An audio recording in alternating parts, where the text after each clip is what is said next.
Hello everybody, welcome back, and I'm TheChornick, and today, ladies and gentlemen, I got... Hello everybody, Tyrone the Guy 3 here. And, ladies and gentlemen, we are going back and discussing more Pokemon shippings.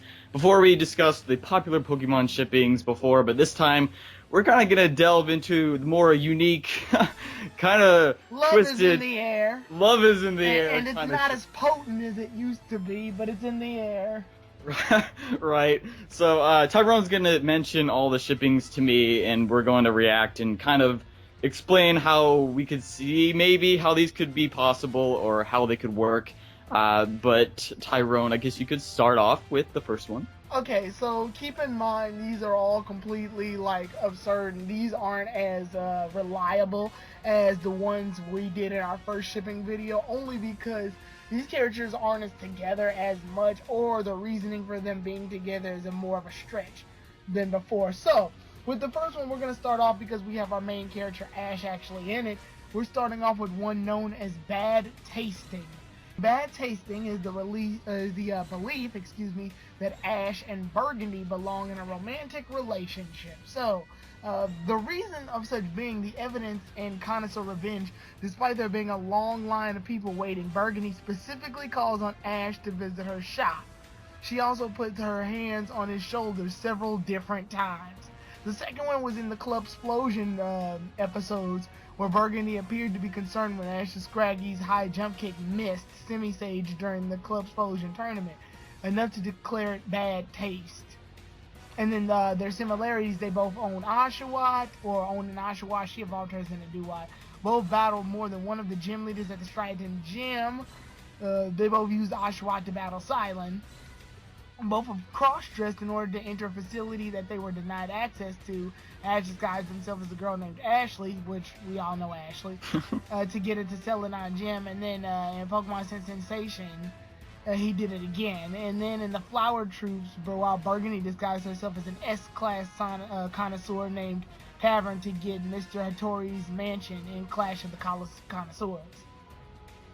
Alright. So yeah, that's the reason. What do you think?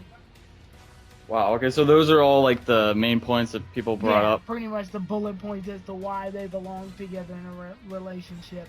Alright. Well, I could kind of see it because of those similarities. Obviously, I think she would be rather shipped off with Cilan, though, because of connoisseurs and all that. But to be honest, Ash being paired, I don't know. I mean, there's a kind of reasonable points. I mean, I could see them being together, but Cilan, actually, I would say Cilan would fit her more, just because they're both trying to be connoisseurs. Yeah, and it's more of a love-hate relationship. More love-hate and a better connoisseur versus worse connoisseur type deal. Yeah, and again, Burgundy, she was kind of insulting Ash with his relationship with Pikachu before, when she picked him out from the crowd and stuff. But yeah, this is probably one of the more weird ones that obviously we're going through the weird ones, but this one, I say Cilan would be more appropriate to be pairing with. It's not unbelievable. True. It's not completely out of the realm of believability, because I think that line one is really the big bullet point evidence that they had that they belong in a shipping. But I think that was only because Ash is the main character and she wasn't going to take care of a bunch of bystanders. True. And they had to give her story, too. Right. They had to give her screen time. And to do that, they had to mix her in with the main characters. Yeah. And I guess they were giving her a big line to show that while her things are inaccurate, she was somewhat popular in terms of connoisseur skills. True. She kind of gave... Did she always give, negative, connoisseur, yeah, well, comments? She's a C-class, so all of her connoisseur judgments were off. They were I thought they were, all negative. Yeah. Yeah, they were either negative or they were just less than satisfactory comparisons or inaccurate altogether. I think even Cilan calls her out on it. Yeah, what was Cilan? An A-class? Yeah, he's an A-class. And what's, the top one? S. S. Okay. Super class? Is that what it is? Yeah, which is Super kind of connoisseur. Which is kind of upsetting because they never had like Cilan want to be promoted or anything. It would have been cool if they actually had tackled that. See like what he has to do in order to be an S-class one. True. Like, yeah, like he's such a good one with being A class, but like, yeah, like they never. I wish they actually had an episode. Maybe they'll bring him back. I don't know when, but sometime. Maybe he'll come back and he'll be like, oh, by the way, I'm in S class. You know, like maybe we don't even actually see it happen, but perhaps like he just comes back and he's like, hey, you know, and he has a big S on his shirt or something. I don't know. Yeah. Speaking of Cilan, I guess we should move on to the next one. Oh, It's okay. called Savage Shipping. The romantic belief that Cilan and Dawn should be in a romantic relationship. Oh boy. Okay, evidence, Piplup, Pansage, and the meeting of times. Dawn decided to let Cilan battle her first, to much disappointment of Ash.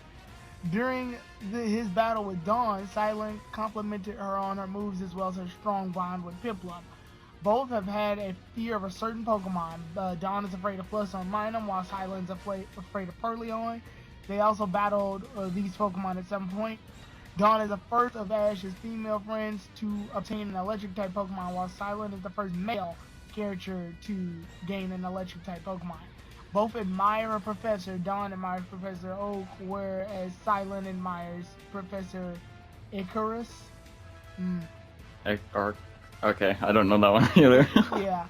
And then they both and then there's some bullet points against it actually. Dawn overcame her fear of the plus on Minun, but Cilan didn't do it yet. And then Patrice was pure electric, while Stunfisk is electric and ground. So, but with those, regardless of what those say, the belief that Dawn and Cilan should be in a relationship.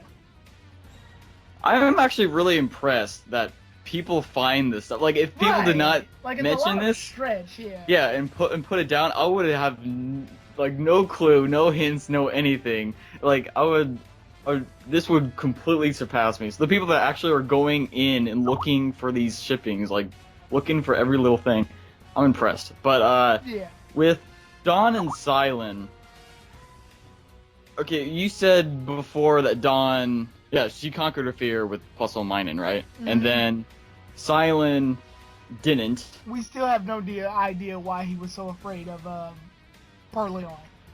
Alright, so Purrloin, again, unless some people that are really loving this shipping, I guess you could think of a moment where conquering his fear is like what brings them together and crap. Yeah, is what brings them together and whatnot. But I could kind of see it happening because of their positive attitude and Cilan's compliments to her. But that's all I could really see. Obviously, we didn't see any like major anime shipping moments. Like, I don't think, did she blush out all in that episode? No. It's just, if you want my opinion, and I'm doing this completely unbiased, so no me putting fire on Dawn in this video. So sorry guys, I'm not gonna do it. I don't have the energy. It's just, because people, they know I don't like Dawn, but I'm doing this completely unbiased to Dawn. And what I know of Dawn as a character, I think that this one doesn't seem so far-fetched. This one doesn't seem far-fetched, only because, like, Cilan, being a performer means that you seek some attention. Right. Whether it be publicity or just, the fame of you looking well. So it's a self-esteem builder for a lot of people. It's why Dawn is a performer. It's why Serena is a performer now. It's why May is a contestant. Like, they love glamour and glare. True. And Cilan is one to bring glamour and glare. Like, there's no denying that. He cosplayed as Elsa one time. Yeah. And he's also a really great cook, so he when you see him make food, it has glamour and glare in it as well. He does everything with a large amount of energy, and I think that would complement Dawn's performance styles, whereas if Dawn takes care of the Pokemon's inner beauty and bond, then Cilan will basically analyze it and give her high-class compliments based on those. And give her what she wants to hear. Basically, right? Yeah. Basically, feeding her what she wants. So this is actually I would say a mutually beneficial relationship. All right. I can see, yeah, Yeah, I can like, see this working. Yeah, if we're looking at this with realistic glasses, this is a symbiotic relationship. All right. I mean, like age-wise, how old is Silent? I think Cilan's like maybe like a couple of years older than our heroes, but then again, we don't know the exact. I think Dawn may have been 10 or 11. All right. Like, was Silent like Age of Brock, kind of? I would say a Like, little younger than Brock. really? From the All right. looks of it, it looks like Cilan would be a little younger, by like 2 years maybe. Huh. All right. Interesting. Yeah, I don't know. It just seems like it. Maybe it's art style, maybe it's something else, but it always seemed to me like Cilan was a little bit younger, but just still older than Ash and Ko. All right. So, yeah, I think that's all we have to say for this one. Is there anything you wanted to add? Nah. We could move on to the next one. Alright, then the next one is called Against Shipping. The romantic belief that Paul and Zoey belong in a romantic relationship. Oh boy.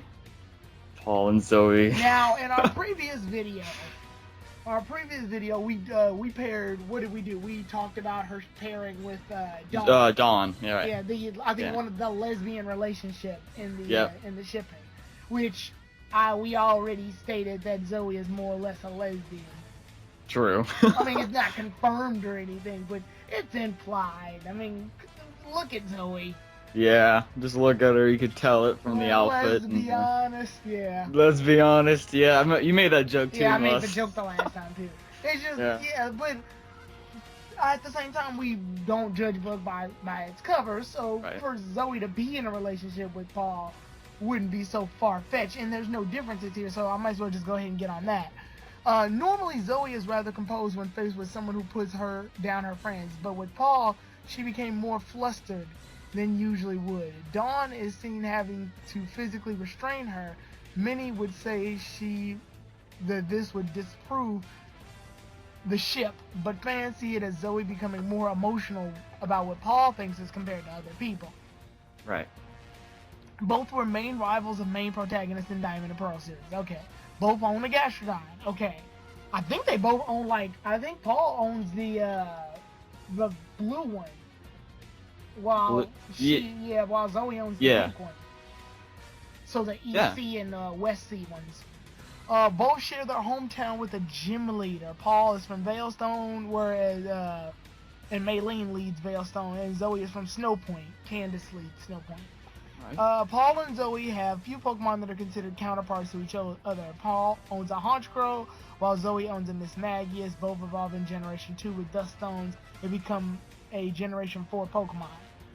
They are both only exclusive to some games. Paul owns a Frostlass, while Zoey owns a Gallade. Oh, okay. Well, they both are Pokemon that evolve with Dawn Stones. Right. Paul owns an EC Gastrodon, and Zoey owns the West Sea one. Sweet. Okay, so there we go. And then their shipping base comes off. It's probably the easiest named shipping ever. It's called Against because rivals. Against shipping? Yeah. That sounds like kind of like opposite. Against shipping and like shipping itself is rivals. I'm guessing they're thinking because they're both rivals. Right. It could be like rival shipping. I don't know. Yeah, I think there's already a name for that one though. Oh. But okay. yeah, so Against Shipping, what do you think? Alright, Against Shipping, just because of rivals, I could see it happening like instantly. Just because I saw it was when I saw when you said Paul and Zoey. Yeah, the first thing I thought of was like, oh, they could fit together because they're rivals, of the main characters. But like with you said about Zoey kind of getting more flustered with Paul. Mm-hmm. I say that's what beats it. I mean, I feel like it beats it more than supports it. So I kind of, I don't know. I don't want to be biased, but I would kind of turn this one off in terms of like I don't really would believe it, but just because they're rivals, I could see it happening. So I'm gonna kind of keep in the middle on this one. But with Zoey, she does look like she's more fit for someone else.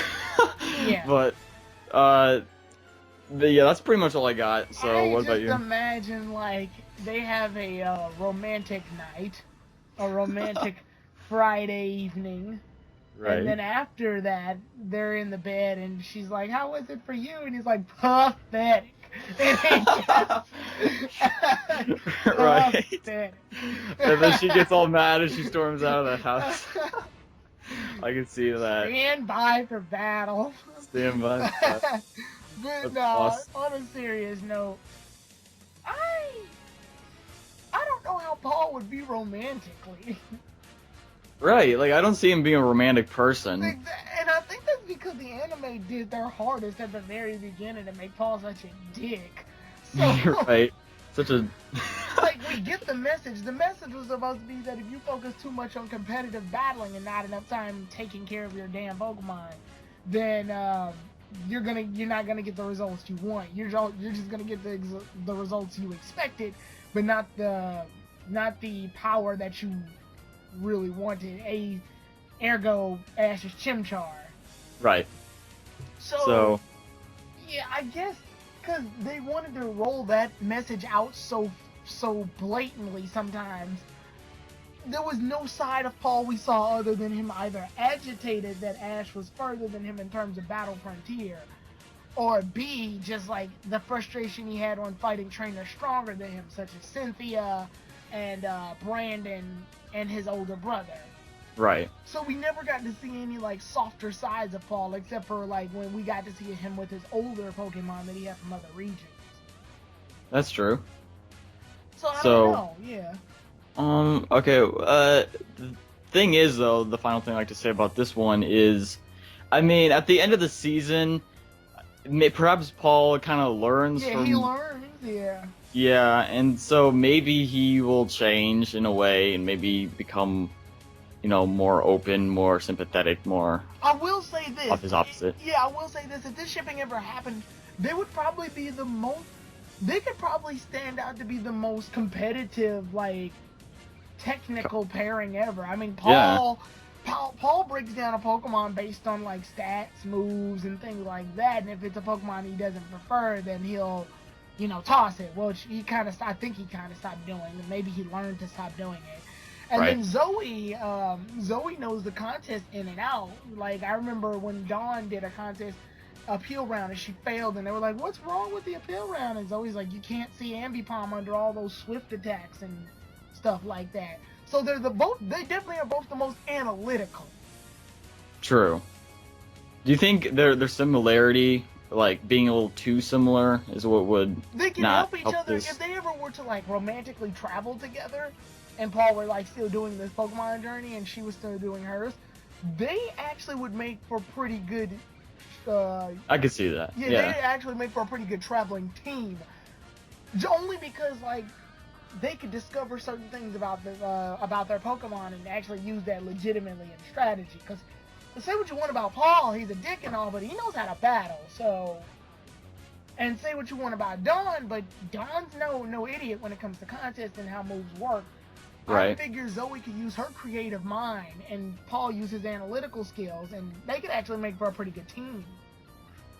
That is true. That's true. I feel like just because now that I think about it, I'm still in the middle with it, but Yeah. Like the relationship itself would be stiff as a board. Right. But the two would not be done. That's true. Would you say that Paul would be more fit for Zoey than Dawn? No. No. Yeah. Because of the stiffness. This is the time right here where I believe the heterosexual relationship in Pokemon makes less sense than the homosexual, and it's only because the way the characters are. Like Dawn comes off as someone who really needs Zoey and competitively, and needs her as a backup, while Zoey needs Dawn emotionally. Right. Okay. Yeah, See that. their lesbian pairing actually works better because the two click more. Whereas Paul and Zoey, like, I just gave them that big analytical skill relationship. While it is, I don't think they would have any feelings towards each other. They'd just be a good team. Yeah, they if would be a worked good together. team. They just wouldn't be romantically, like, they wouldn't be super romantic. Like, I think like Zoey would be like, "Guess what today is?" and Paul would be like, "It's Tuesday," and then Zoey would be like, "That's our anniversary." Pathetic. Right. Pathetic. Oh my gosh. I can't wait because they people are still doing this to this day. I even saw it on DeviantArt.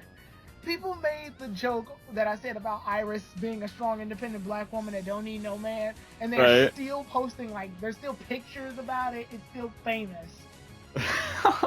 So I want pictures of Zoey and Paul in a relationship, and Do Paul it. just busting out pathetic in the People in middle. the comment section, you better do it. Oh, it's What do great. you think of our wedding ceremony? Pathetic. Pathetic. Oh, Okay, that's let's move just. on to the next one. Alright. This one's bringing us all the way back to Gen 1. So we got Green Eyes shipping, the romantic belief that James and Misty should be in a romantic relationship. Green-eyed. That's. I think it's Great, probably the only reason the shipping exists, and I hate to say it. Is it green eyes? No, well, the evidence. Misty is seen bandaging James's wounds after he and Jesse had lost their Pokemon to Butch and Cassidy. Oh, Which, is that the only one? no, there's Misty gets separated from Ash and Brock and ends up with James and Meow. Feeling sorry for both of them, she gives them some of her lunch. Well, later, when everyone is escaping the raging Ursa Ring, James and Misty are seen holding each other in happiness. Oh. Oh. Okay. Okay. And then the name origin, they both have green eyes. Ah, alright. Alright, let me think about this. Remember when we were talking about homosexual and heterosexual? Right? I don't know. Mm, I think the age difference would be the biggest, like, yeah. barrier. Which we haven't seen nothing yet, but... True. Misty was never her age was never confirmed, was it? Well, I not don't even think so. just that. I'm talking about the next one. I'm talking on the shipping list. But for this one, I think... I don't know, just because James and Misty don't really have that much going for them relationship-wise. You're right. Hugging each other in happiness. Which one was that? Forrest Grumps was the name of the episode. That's weird. Why would they happy? I think they were just happy that they escaped. I don't think they were like... Right, so they just had like a moment where they're just like, Yeah. they didn't care. Pokemon do that all who the time. was already. They just had to get out their energy. I can't see this one happening. I'm just gonna make in the little, okay, move on. Kind of notion. What do you think? Yeah, James has never really shown any interest in Misty. I mean, there's more against this one to me personally than Forrest. Just because I remember there was a moment where James had just the plenty of times that they held Misty hostage or done crimes against her. There's never been like James showing any bias towards Misty in any of this. And that bandage scene, I think that was just because at the time Misty was bandaging them up just as a show of kindness. It would be a bit of a stretch to just say, oh, it's because, you know. Right. I remember James said once, I don't know if it was just part of the dub version, but they were capturing that cage, and James was like, "Oh, we got 2 little lovebirds," and like so he recognized that they were something. I think that was just, I don't know if that was just dub or if it was a Japanese translation also, but like he was like openly admitting that she was someone else. You know, like, you know what I'm saying? Yeah. So like I feel like for these 2 characters, since they've already been in the Kanto and the Johto series, if they haven't shown any more evidence than just that Butch and Cassidy episode or the Ursa Ring episode, then it probably doesn't hold much water. right. I can't see this one happening. Yeah, like I had to be a go against it. So yeah, we can move on to the next one, which this one really, this one's interesting. It's called debate shipping. Debate? Yeah, debate shipping. The belief that Tracey and Max belong in a romantic relationship. Hold on, let's listen to the evidence. In the right place and the right mind, Max is thoroughly impressed by Tracey's artistic skills and refers to him as Sir. Tracey thanked him and says he could just call him by his first name. Max then imagines drawing Pokemon like he does. A bit later, Max asks Tracey if he could return the Bulbasaur, Charmander, and Squirtle that Professor Oak is giving as starters trainers to the Pokeball, which Tracey lets him do. Similarities: both wear similar attire, including the green shirt and shorts. They are also the only male protagonists to wear shorts rather than pants, and they are both the only male protagonists to not have official video game counterparts. Okay. Well, technically Max kind of does, but yeah. So this is our first Illegal. homosexual relationship on this list. Yeah, it's also our first illegal one. Illegal. This is completely illegal. With Completely illegal. With Misty and James, at least we could, like, if there was an age barrier, it wouldn't be a big one. This one, Max is like 8. Right. Tracy's like 13. At least. At least. That's a Yeah. 5-year gap. True. 5 years isn't too bad if you're older, I guess, but like 8 years old, I feel like This that's is a little boy, so.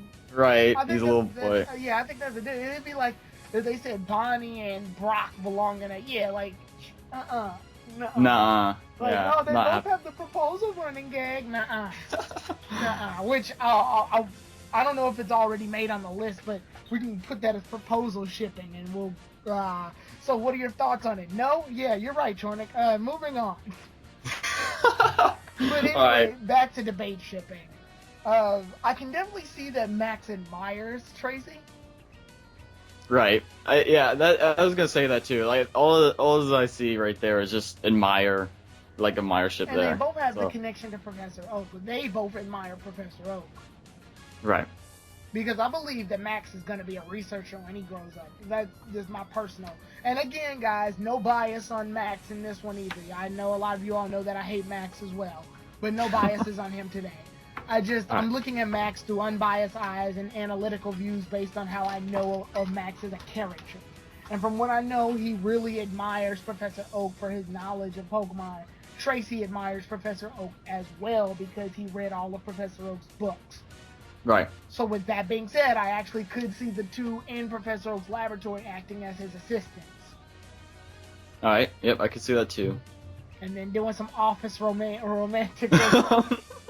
Yes. No. We're at work, Tracey. We're at work. Stop. No, like he's a little boy. Right. Okay, let's move on to the next one. Oh, you don't have any opinions? No, you got him. You covered it. What, that both could be potential assistants for Professor Oak? Yeah. Yep, Okay. both assistants. Alright. Big brother, little brother, right? That's it. Yeah, totally. We'll Alright. move on to the next one.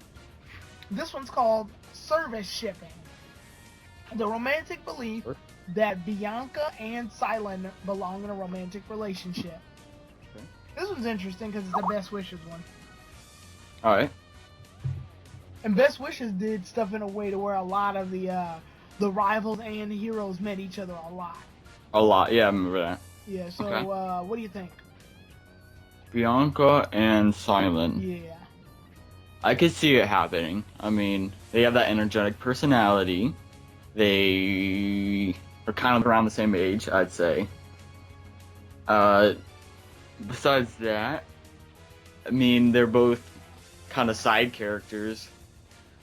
I'd say, I say it could work out. But that's all I got. Yeah. They did have that episode where they battled each other, actually. And Cilan, it was an episode technically about Bianca, but Cilan knocked her out anyway.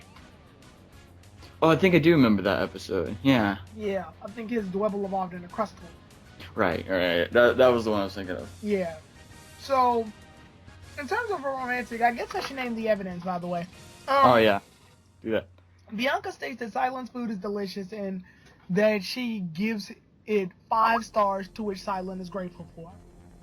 And Emolga and the new Volt Switch Bianca takes an interest in Cilan's catchphrase and begins to use them for herself. Later, Bianca leaves the group. Cilan promises to make her a meal next time they meet. A fishing connoisseur in a fishing competition, when the group decides they will enter a fishing competition, Cilan picks out a fishing rod for Bianca without even being asked to. A while later, Cilan briefly leaves the group to turn to his catch to the judges. When he exits the building, he sees Bianca struggling to hold on to something that she hooked. Immediately, he runs to her side. He even instructing Ash and Iris to move aside and holds onto her fishing rod. While she was in charge of the reel, Cilan was the one to pull her catch Frillish from the water.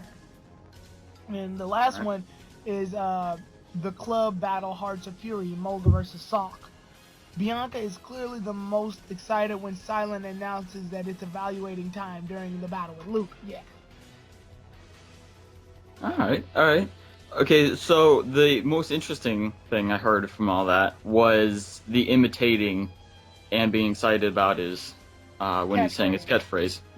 Yeah. Because imitation is known for one of the biggest forms of flattery. Yeah. So I say, with that being said, I say that really helps the shipping from that alone, because the imitation is probably the most interesting thing. They're both, I think, the only characters that are in the video games that remain unchanged from their anime counterparts.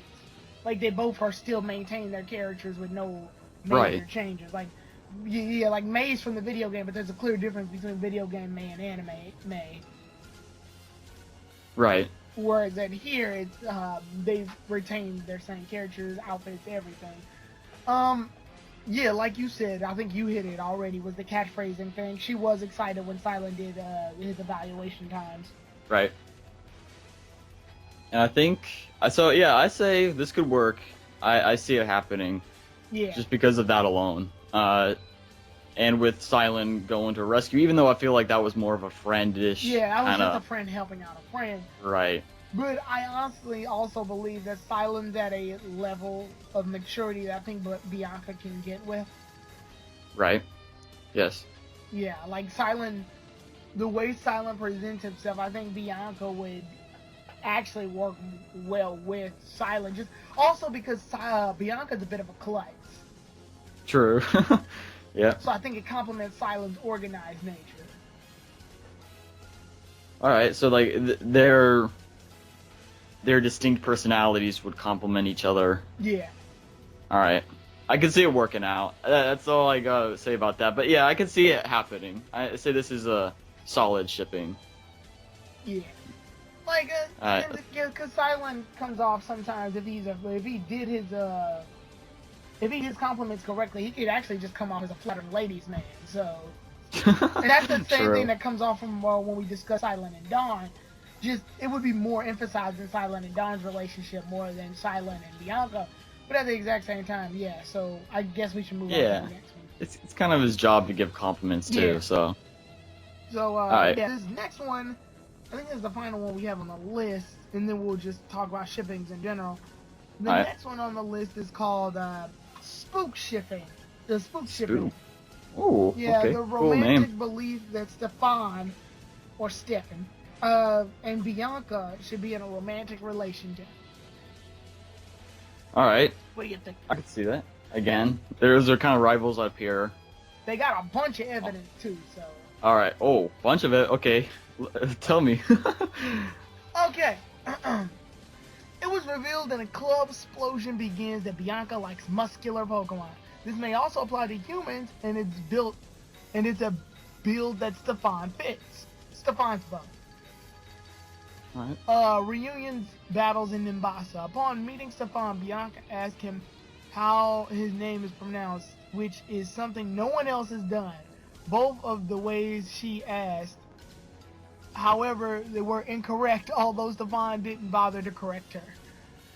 The explosion begins after tripping, and knocking Ash into a body of water, as she usually does. Bianca collapses onto Stephan, and keeps her face planted against his chest for a few moments. Later on, Oh, it's getting hot. it's getting hot in It's here. getting hot. Later, after Stephan passes to the second round of the club explosion tournament, Bianca becomes enamored with his sock. Then she asks if he could poke his muscles. He agrees, and after she finishes, she says sock is the greatest. Stephan looks extremely confident and flattered after Bianca says that. Aww. It's getting hot. It's getting cute and Yeah, hot. yeah, it's just... And then there we go, search for the Club Ultimate. During the intermission of the Club Explosion Tournament, Bianca jumps on top of Stephan for a brief moment. Up, Oh no! and wraps her arms around his neck. Oh, God! No. Then she proceeds to squeeze his arms and his midsection in order to feel his muscles. Oh, God! We can't! Afterwards, she grabs his arm and raises it in the air before announcing that he's the winner of her Macho Pokemon contest. Oh, God! No. Oh, man, this is straight out of... This is some romantic novel shit. Yeah, right? That's right. Oh, we still have one more. Oh, one more? Stephan Okay. shows noticeable excitement when he learns that he will be facing Bianca in the semifinal rounds of the club explosion. Bianca also winks at him later on. Oh, God! Oh, wink! Why, Got it! why were we so blind to this? Dude, wow, I did not see this. Wow, what? Forget Stephan, or forget Cilan and Bianca. This. Yeah, dude, Stephan, my man. Stephan and Bianca just been doing some best wishes underhand stuff.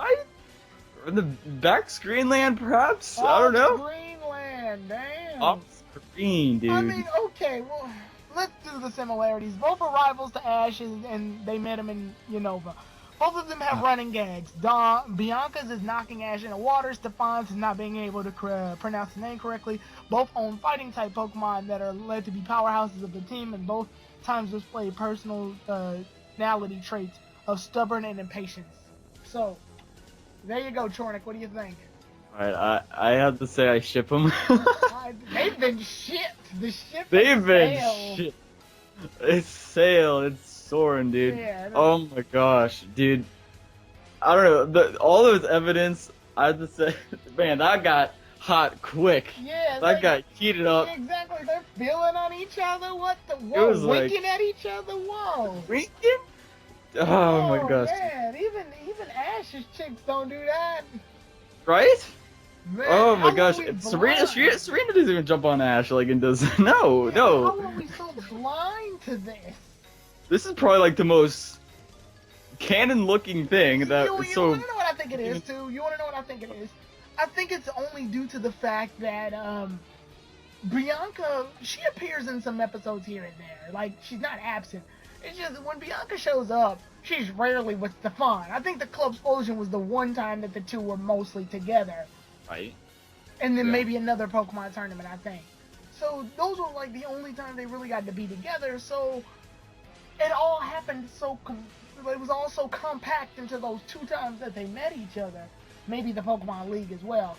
But Love at first sight? yeah, Question mark? their romantic involvement was probably so compact. And it wasn't the focus either. Like the focus in the Club Explosion tournament was Stephan's rivalry with the other dude who owned the Thaw, and Ash, as well as I think Ash and the others competitive fighting Pokemon. Right. Alright. So yeah, it was never just like a big thing. I guess we grazed over it because it wasn't the focus. Like we just saw. So we only saw them together like maybe in an episode or two. Yeah, and when we do see them together, it comes off more as running jokes rather than us analyzing it. So when they actually took the time to analyze what Stephan and Bianca do under closed doors. Under closed doors. Yeah, it's like, Jesus Christ. What happened in between those episodes? Exactly. It's just, Bianca's always had a running joke in every tournament meeting that they've ever done. Like, I remember in one of the Pokemon tournaments they did near Nimbasa, they actually were doing her looking for Zora. Oh, okay. And then Yeah. in the next tournament, she's all like gaga over buff Pokemon. So, I don't know. Wow. All right. But, That was. yeah. I think we hit it on the nail. This one's it's already sailing. I wonder why It's it's done. called spook shipping though. Yeah. Why is it called I that? have no clue. Spook Oh, spoke shipping. Oh, spoke. I don't know. Still, why is it called that? Yeah, I have no idea. I think I spelled it wrong. That's an error. Are on they my spoken part. for shipping? Yeah, Hey, it's already spoken for. it's already spoken for. That's right. It's crazy. That's all I could come up Yeah, with. it's crazy, man. Just I had no idea, and then she's just like, she raises his arm and announces him the winner of the Macho Poke contest. It's like you're searching for Macho Pokemon and you pick a human as the winner. Right. Just That's so crazy. craziness, yeah. All right. Is that all of them? I believe that's all of them. Yeah, I believe that's it. That's the ones I wrote down on the list. So, which two characters do you want to see shipped together, regardless of continuity or anything? I don't. And like, it doesn't have to be like because all of them have probably been made. Let's try to pick one that's not so popular. Okay, from this list, you think? Well, not from the list, just in general. Oh, from general. 'Cause I'm sure if you Shoot. pair two characters together, there's a shipping for it. Ah, dude. I can't think of one right now. How about you? Based on all the information we've gone through, I want to say I'd like a professor shipping with Juniper and Sycamore. Oh, okay. And Okay. the only reasoning I got is that they're both young, good-looking professors. True. Okay. Also, I think both of them have had several episodes outside of the of them just being the lab. Have they ever They've been met outside each the other? lab. No, they've never met. Alright. I'm trying to think of like people I've met that I could see. Oh, okay, dating like each been other. together, so you want character interaction. Right. Oh, okay, that makes sense. But yeah, I can't think of one unless I go across the gens. Yeah. Boy, shoot, no, that's not. Someone's already with main characters. Dang. I mean, I heard about one with Tracey and Misty's older sister. Have you ever heard about that one? I forget what it's called. Yeah, because it started in Pokemon Chronicles. Right. And I forget. I think it's called like handyman shipping or something like that. Yeah. And so I guess, I mean, I kind of ship Tracey with Misty, but Yeah, I think that the world has kind of done that one already. yeah. And that was and based so, off of the Pokemon Chronicles thing. right. So like Tracy and Misty are kind of not really gonna come back at all in Pokemon. So I guess in terms of like it won't continue, and like we won't see it anymore. I think Tracy and Misty, or Tracy and her older sister. Yeah. I'd say that. But I don't know. Maybe I'll find another one that I think is really interesting, or that I want to happen, and I'll post it in the comments or description below. So but right now, I can't think of one too much.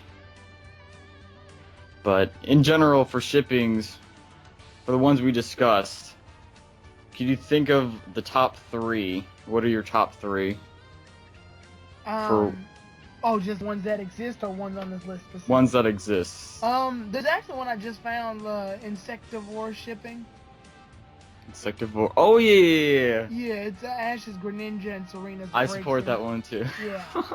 And I think it's because I'm trying to figure out why it's called Insectivore shipping. I guess because frogs and foxes are known to eat bugs sometimes. I think yeah. Okay. Yeah.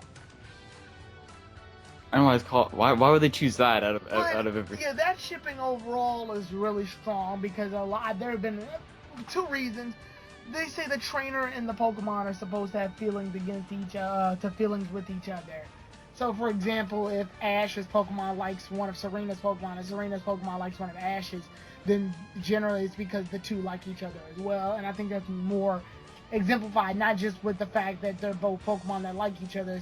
The starter, with the two starter Pokemon that have a relationship, and it's probably the most subtle I've seen Pokemon like each other.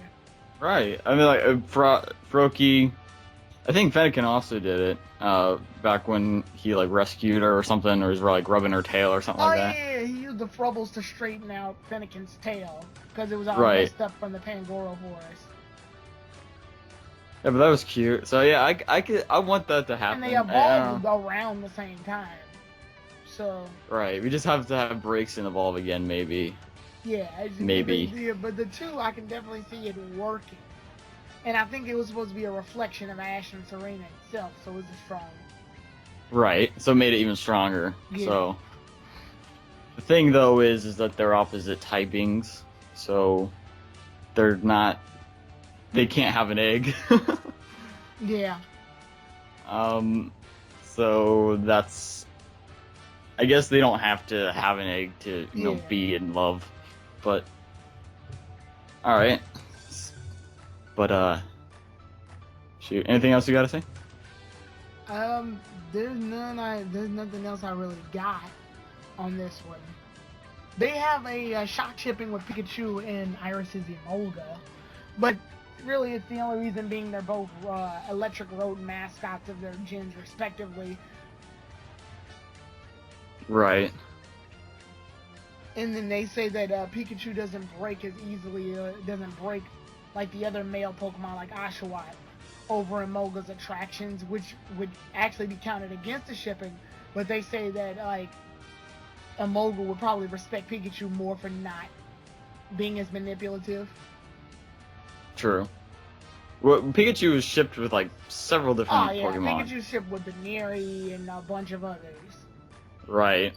So Pikachu could go with any of them just as much as the next one. Yeah, so in the comment section, I guess we can ask what is your favorite shipping just in general. It doesn't even have to be on the list of what we discussed in this video, just in general, because there's a lot. There's a ton, and if they're not Pokemon, then they're people, and if they're not people, then they're Pokemon. And hell, they're even items like the bag shipping. So. Right. I mean, okay, one thing I wish Hilda was in the Pokemon anime. I would ship her with Ash, to be honest. Yeah. I could see that happening. They got the hat going on. Hat shipping. Hat shipping. Someone in the comments is probably already getting started making it a thing, so. Right. I mean, that would probably be my non-continuation shipping. Just because Hilda doesn't exist in the anime. Which I'm kind of pissed off about, because she looks like a pretty competent trainer, so. Right? Yeah, they just kind of look the same, especially with the hair too is kind of dark. I mean, and the attire and stuff. I can see the attire. it, yeah. But I think we've ended the shipping thing for now. I don't think we can do much on shipping, because if we go even further in the list, we're just gonna be coming up with some really obscured ones. Right. I don't think it gets any more weirder than Max and Tracey, so. Right. But hey, these are really unique. Yeah, they're fun to go over, and I like that the fans and everyone else has come together with some really good similarities as to why they should be in shipping. But like we said, I think we're pulling at strings if we try to do any more. So I think this ends our shipping chapters for now, at least until something big in the anime happens. Yeah, such as more shipping. Yeah. Which pretty much at this point, I'd say that's canon. I'm sorry, all the other shippings, but yeah. I know. So, yeah. Anyway, but alright, so that's the end for our shipping video today, ladies and gentlemen. Mm-hmm. If you guys want to see more shipping videos in the future, or when perhaps the end of this season, when we'll see the ending of more shipping and all that, we might be doing another shipping video later. Make sure you post in the comment section below all of your top shippings, your OTPs. Make sure you post that in the comment section below. Anything we left out that you would want to put in the comment section below to help out this video, that would be fantastic. But thanks guys for watching. Thank you, Tyrone, for joining in Yep, and- for another shipping discussion. Yeah, and if you're watching this on my channel, follow TheChornick on his channel and follow his Twitter. I'll be leaving links in the description. Right, I'll be leaving his in the description as well. Yeah. But anyway, guys, I love you all, and peace out! Thank you very much. Out.